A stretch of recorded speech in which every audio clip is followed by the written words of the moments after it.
Welcome to our channel knowledge home. আমাদের knowledge home এই YouTube চ্যানেলে তোমাদের প্রত্যেককে স্বাগত।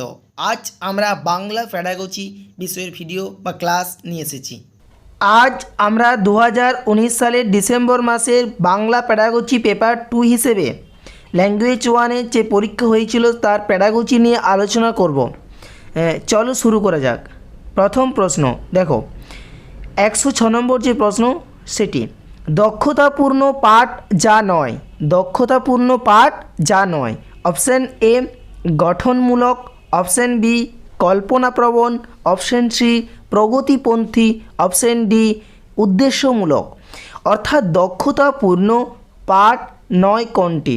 এখানে দক্ষতাপূর্ণ পাঠ নয় উদ্দেশ্যমূলক, অর্থাৎ ডেলিবারেট। বাকি যেগুলো অপশান আছে যেমন প্রগতিপন্থী, কল্পনাপ্রবণ, গঠনমূলক, এগুলি কিন্তু দক্ষতাপূর্ণ পাঠ। ঠিক আছে, পরের প্রশ্ন, নিম্নলিখিতের মধ্যে কোনটি সুদূর প্রসারী পাঠের সঙ্গে সম্পর্কযুক্ত নয়? অর্থাৎ সুদূর প্রসারী যে পাঠ তার মধ্যে কিন্তু সম্পর্কযুক্ত নয়। অপশান এ এটি পড়ায় বৃহত্তর আনন্দ দান করে, অপশান বি গভীর বোঝাপড়ার জন্য এটি খুঁটিনাটি বিবরণ সমেত পড়তে সাহায্য করে, অপশান সি ভাষা শিক্ষা সমৃদ্ধ করে, অপশান ডি একটি পাঠ সামগ্রিক হয়ে বোঝার জন্য পড়া হয়। দেখো, সুদূর প্রসারী পাঠ কিন্তু আমরা আনন্দদান আনন্দ পেয়ে থাকি, সামগ্রিক হয়ে বোঝার জন্য কিন্তু আমরা সুদূর প্রসারী পাঠ পড়ে থাকি এবং ভাষা শিক্ষাকে সমৃদ্ধ করে। তাহলে এখানে সঠিক উত্তর যেটি সেটি হচ্ছে অপশান বি, গভীর বোঝাপড়ার জন্য এটি খুঁটিনাটি বিবরণ সমেত পড়তে সাহায্য করে। এই অপশান কিন্তু সুদূর প্রসারী পাঠের সঙ্গে সম্পর্কযুক্ত নয়। পরের প্রশ্ন, লেখার পদ্ধতিগত কর্মকৌশলের লক্ষ্য যে বিষয়ের উপর হবে তা? অপশান এ কেবল পদ্ধতি, অপশান বি কেবল উৎপাদন, অপশান সি পদ্ধতি এবং তার উৎপাদন উভয়েই, অপশান ডি ভালো হাতের লেখার ব্যবহার। লেখার পদ্ধতিগত কর্মকৌশল অর্থাৎ প্রসেস, যে অ্যাপ্রোচ, ঠিক আছে, লেখার ক্ষেত্রে তো যে বিষয়ের উপর হবে সেটি কিন্তু অবশ্যই পদ্ধতি এবং তার উৎপাদন উভয়ে। ঠিক আছে, এখানে সঠিক উত্তর অপশান সি।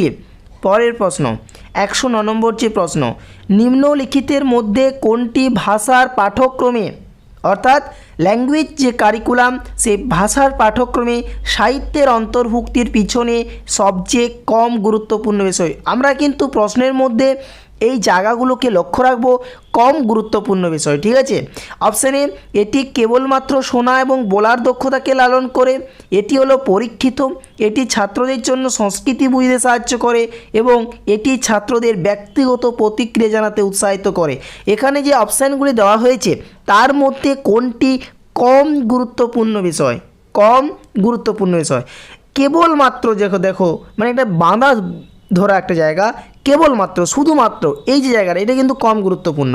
তো কেবলমাত্র শোনা এবং বলার দক্ষতাকে লালন করে, ঠিক আছে, ভাষার যে পাঠ্যক্রম এটা কিন্তু নয়, আরও বিভিন্ন দিকে কিন্তু সম্পর্কিত গুরুত্বপূর্ণ। তো এখানে এটা কিন্তু কম গুরুত্বপূর্ণ একটা বিষয়, অপশান এ। পরের প্রশ্ন, নিম্নলিখিতের মধ্যে কোন বিবৃতিটি ভুল? অপশান এ বিরামচিহ্ন একটি বাক্যের অর্থ পরিবর্তন চিহ্নিত করে, অপশান বি বিরামচিহ্ন একটি বাক্যের নিতান্তই কম অর্থ পরিবর্তন চিহ্নিত করে, অপশান সি বিরামচিহ্ন একটি পাঠকে সুন্দর করে তুলতে সাহায্য করে, অপশান ডি বিরামচিহ্ন একটি পাঠের গতিকে বাধাগ্রস্ত করে। বিরামচিহ্ন বলতে কি বুঝি না, বিরামচিহ্ন বলতে যে কমা, পূর্ণচ্ছেদ, এই যে ব্যবহার আমরা একটা সেন্টেন্সে করি, একটা বাক্যে করে থাকি। একটা গল্প পড়ব, এক টানা কি পড়তে হয়? এক টানা, কোথাও থেমে পড়তে হয়, কমা আছে, আবার পূর্ণচ্ছেদ আছে। তো এই যে বিরাম চিহ্ন এটার যে ব্যবহার, তো এর ক্ষেত্রে কোনটি ভুল? এখানে যে বিবৃতিগুলি দেওয়া হয়েছে তার মধ্যে কোন বিবৃতিটি ভুল? আমরা দেখো অপশান এ বিরাম চিহ্ন কিন্তু নির্ভুল। বিরাম চিহ্ন কিন্তু একটি বাক্যের অর্থ পরিবর্তন চিহ্নিত করে। ঠিক আছে, কম অর্থ পরিবর্তন বা সুন্দর করা এটা কিন্তু নয়। এখানে কিন্তু একটি বাক্যের অর্থকে কিন্তু পরিবর্তন করতে পারে বিরাম চিহ্ন। তো অবশ্যই বিরাম চিহ্ন একটি বাক্যের অর্থ পরিবর্তনকে চিহ্নিত করে, এই বিবৃতিটি কিন্তু এখানে নির্ভুল। ঠিক আছে, পরের প্রশ্ন, ছাত্রদের লেখার মূল্যায়নে সবচেয়ে গুরুত্বপূর্ণভাবে যে বিষয়ের প্রতি মনোযোগ আকর্ষণ করবে তা অপশান এ বানান এবং ব্যাকরণ ঠিক করা, অপশান বি বিভিন্ন ধারণা যে আছে কনসেপ্ট আছে তার বহিঃপ্রকাশ, অপশান সি শব্দ সংখ্যাকে বোঝায় রাখা, অপশান ডি লেখার সময় বাগধারা ও প্রবাদ ব্যবহার করা। লেখার সময় বাগধারা ও প্রবাদকে ব্যবহার করা। এখানে সঠিক উত্তর হচ্ছে অপশান বি বিভিন্ন ধারণার বহিঃপ্রকাশ। ছাত্রদের লেখার মূল্যায়নে সবচেয়ে গুরুত্বপূর্ণ যে বিষয়ের প্রতি মনোযোগ আকর্ষণ করবে সেটা হচ্ছে বিভিন্ন ধারণার কিন্তু বহিঃপ্রকাশ ঘটে। ঠিক আছে, পরের প্রশ্ন, এনসিএফ অর্থাৎ ন্যাশনাল কারিকুলাম ফ্রেমওয়ার্ক এর নির্দেশিত মূল নীতি অনুযায়ী নিম্নলিখিত কোনটি এর অন্তর্ভুক্ত নয়? দেখো আমি বারবার বলছি প্রশ্ন কিন্তু ভালো করে পড়তে হবে। এখানে বলা হয়েছে কিন্তু অন্তর্ভুক্ত নয়। অপশান এ বিদ্যালয়ের বাইরের জীবনের সঙ্গে জ্ঞানকে সংযুক্ত করা, এটা কিন্তু অন্তর্ভুক্ত একটা বিষয়। ঠিক আছে, তাহলে অপশান এ কিন্তু কখনোই সঠিক উত্তর নয়। এটা সুনিশ্চিত করা যাতে লেখাপড়া নোট পদ্ধতি থেকে স্থানান্তরিত হয়। পাঠ্যক্রম পাঠ্যপুস্তক কেন্দ্রিক হবে। পরীক্ষা শ্রেণীকক্ষে আরও নমনীয় এবং একীকরণ হবে। দেখো এনসিএফ যেটা ন্যাশনাল কারিকুলাম ফ্রেমওয়ার্ক 2005, এখানে কিন্তু বিদ্যালয়ের বাইরের জীবনের সঙ্গে জ্ঞানকে সংযুক্ত করার কথা বলা হয়েছে। পাঠ্যক্রম কিন্তু পাঠ্যপুস্তক কেন্দ্রিক হবে এরকমটা কিন্তু নয়। পাঠ্যক্রম আমাদের জীবনের কেন্দ্রিক হবে। আমাদের জীবনে চলার পথে দৈনন্দিন জীবনের সম্পর্ক বা বাস্তব জীবনে চলার পথে যে সমস্ত বিষয়গুলি আমাদের জীবনের সঙ্গে ওতপ্রোতভাবে জড়িত সেই সমস্ত বিষয়গুলি শিক্ষা কিন্তু গ্রহণ করতে হবে। অর্থাৎ শুধুমাত্র পুঁথি কেন্দ্রিক পাঠ্যপুস্তক কেন্দ্রিক কিন্তু শিক্ষা নয়। ঠিক আছে, আমাদের নোট পদ্ধতি স্থানান্তরিত এটা কিন্তু এনসিএফের অন্তর্ভুক্ত, বা আরও নমনীয় পরীক্ষা পদ্ধতিকে নমনীয় বা ইন্টিগ্রেটেড ম্যানারে করতে হবে, এটা কিন্তু এনসিএফের অন্তর্ভুক্ত। তাহলে পাঠ্যক্রম পাঠ্যপুস্তক কেন্দ্রিক হবে, এটা কিন্তু অন্তর্ভুক্ত বিষয় নয় ন্যাশনাল কারিকুলাম ফ্রেমওয়ার্কের। তাহলে সঠিক উত্তর কিন্তু অপশান সি। পরের প্রশ্ন 113 নম্বর যে প্রশ্ন, যা শব্দের মাধ্যমে তথ্যগত খবর কি হয়েছিল, কখন হয়েছিল, কোথায় হয়েছিল, কাজের জন্য উৎসাহ এবং কিভাবে সেই ক্রিয়া সমাপ্ত হলো, এই সমস্ত ছবিকে তুলে ধরে তা প্রকল্প কার্য বা প্রজেক্ট ওয়ার্ক, নির্দিষ্ট দায়িত্বের কার্য বা অ্যাসাইনমেন্ট, কাল্পনিক কাহিনীর ভিত্তিভূমি সংক্রান্ত তথ্য, অ্যানেকডোটাল রেকর্ড, পরিমাপ সূচক অর্থাৎ রেটিং স্কেল। এখানে কিন্তু কি বলা হয়েছে, বিভিন্ন তথ্যগত খবর। ঠিক আছে, যেমন কি হয়েছিল, কোথায় হয়েছিল, কখন হয়েছিল, কাজের জন্য বিভিন্ন উৎসাহ এবং সেই কাজ কীভাবে সমাপ্ত হলো, এই সমস্ত কিন্তু ঘটনা বা ছবি তুলে ধরে কিন্তু অ্যানেকডোটাল রেকর্ড অর্থাৎ কাল্পনিক কাহিনীর ভিত্তিভূমি সংক্রান্ত যে তথ্য সেটাই। তা অপশান সি এখানে সঠিক উত্তর। ঠিক আছে, পরের প্রশ্ন, ছাত্ররা ভাষায় কি করছে তা প্রদর্শনের সবচেয়ে ভালো প্রমাণ নিম্নলিখিতের মধ্যে কোনটি? অপশান এ একটি পরীক্ষার মূল্যায়ন, অপশান বি লেখার এবং বলার কাজে ছাত্রদের ভাষার ব্যবহার, অপশান সি জাতীয় পাঠ্যক্রম এবং পাঠ নির্ঘণ্ট বিষয়ে জানা, অপশান ডি ভাষার লক্ষ্য এবং উদ্দেশ্য বোঝা। ছাত্ররা ভাষায় কি করছে তা প্রদর্শনের সবচেয়ে ভালো প্রমাণ লেখা এবং বলার কাজে ছাত্রদের ভাষার ব্যবহার। ঠিক আছে, তো এটা কিন্তু প্রদর্শনের ক্ষেত্রে সবচেয়ে ভালো একটা প্রমাণ। ঠিক আছে, পরের প্রশ্ন, ভাইগোটস্কির মাচান কেন্দ্রিক অর্থাৎ মাচা বলতে আমরা কি বলেছিলাম যে স্ক্যাফোল্ডিং।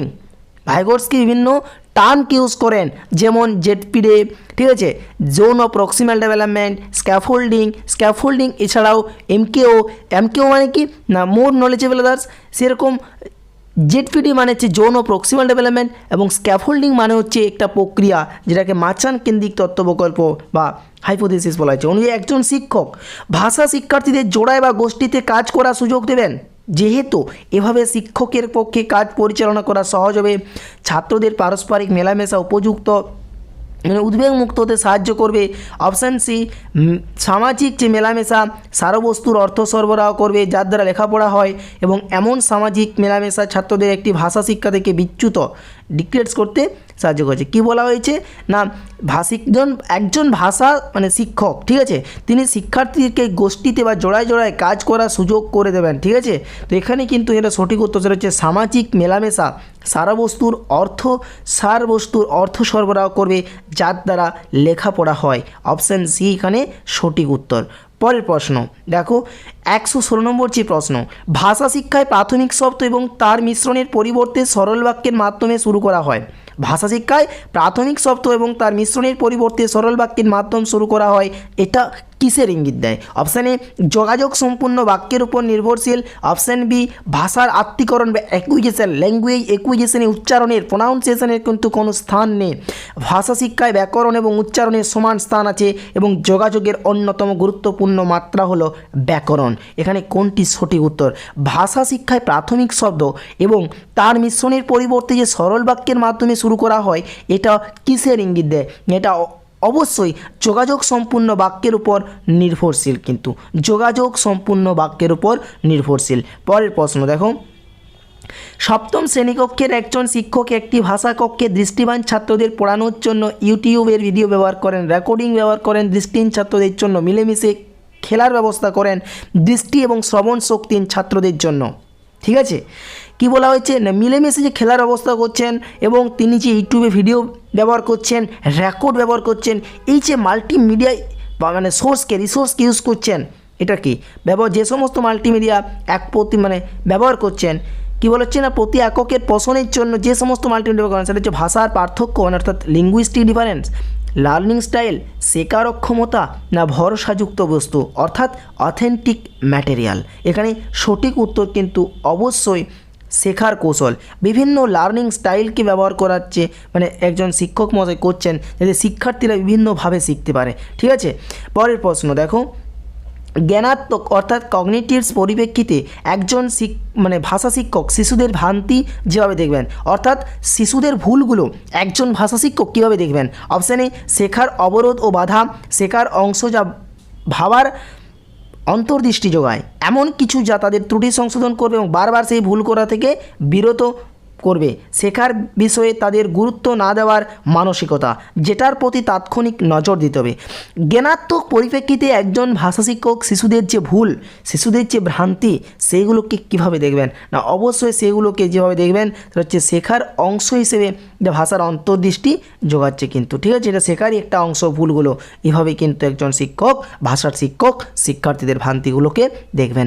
একজন প্রগাঢ় অনুগত শ্রোতা যেভাবে শোনেন মনোযোগ সহকারে, ধৈর্য সহযোগে, নিয়মানুবর্তিতা এবং ডেভেলপ উন্নতি। একজন প্রগাঢ় অনুগত শ্রোতা যেভাবে শোনেন অবশ্যই কিন্তু মনোযোগ দিয়ে শোনেন। পরের প্রশ্ন দেখো, শব্দ না করে পড়ার মধ্য দিয়ে শিক্ষার্থীরা নিম্নলিখিতের মধ্যে ন্যূনতম যা অর্জন করবে অর্থাৎ সাইলেন্ট রিডিং, শব্দ না করে যে পড়া, শব্দভাণ্ডার, ব্যাকরণ, বলার দক্ষতা না পড়ার দক্ষতা, অর্থাৎ এই যে শব্দ না করে পড়া নীরব পাঠ, এর মাধ্যমে কিন্তু শিক্ষার্থীরা ন্যূনতম যে জ্ঞানটা অর্জন করবে সেটা কি? ঠিক আছে না অবশ্যই কিন্তু বলার দক্ষতা, এটা ন্যূনতম অর্জন করছে। তাহলে আজকে আমরা 15টি বাংলা প্যাডাগজির প্রশ্নোত্তর করলাম। এভাবে আমাদের যে চ্যানেল, এখানে কিন্তু বিভিন্ন বিষয়ের ক্লাস আমরা নিয়ে আসছি। তোমরা অবশ্যই প্রত্যেকটি ক্লাস মন দিয়ে দেখো এবং আমাদের চ্যানেলের সঙ্গে যদি এখনও যুক্ত না হয়ে থাকো তাহলে অবশ্যই সাবস্ক্রাইব করে রাখো এবং তোমার বন্ধুদের সঙ্গে এবং যারা কম্পিটিটিভ এক্সাম টেট এক্সামের জন্য প্রস্তুতি নিচ্ছে তাদের কাছে অবশ্যই শেয়ার করে দিও। Thank you, keep supporting our channel knowledge home.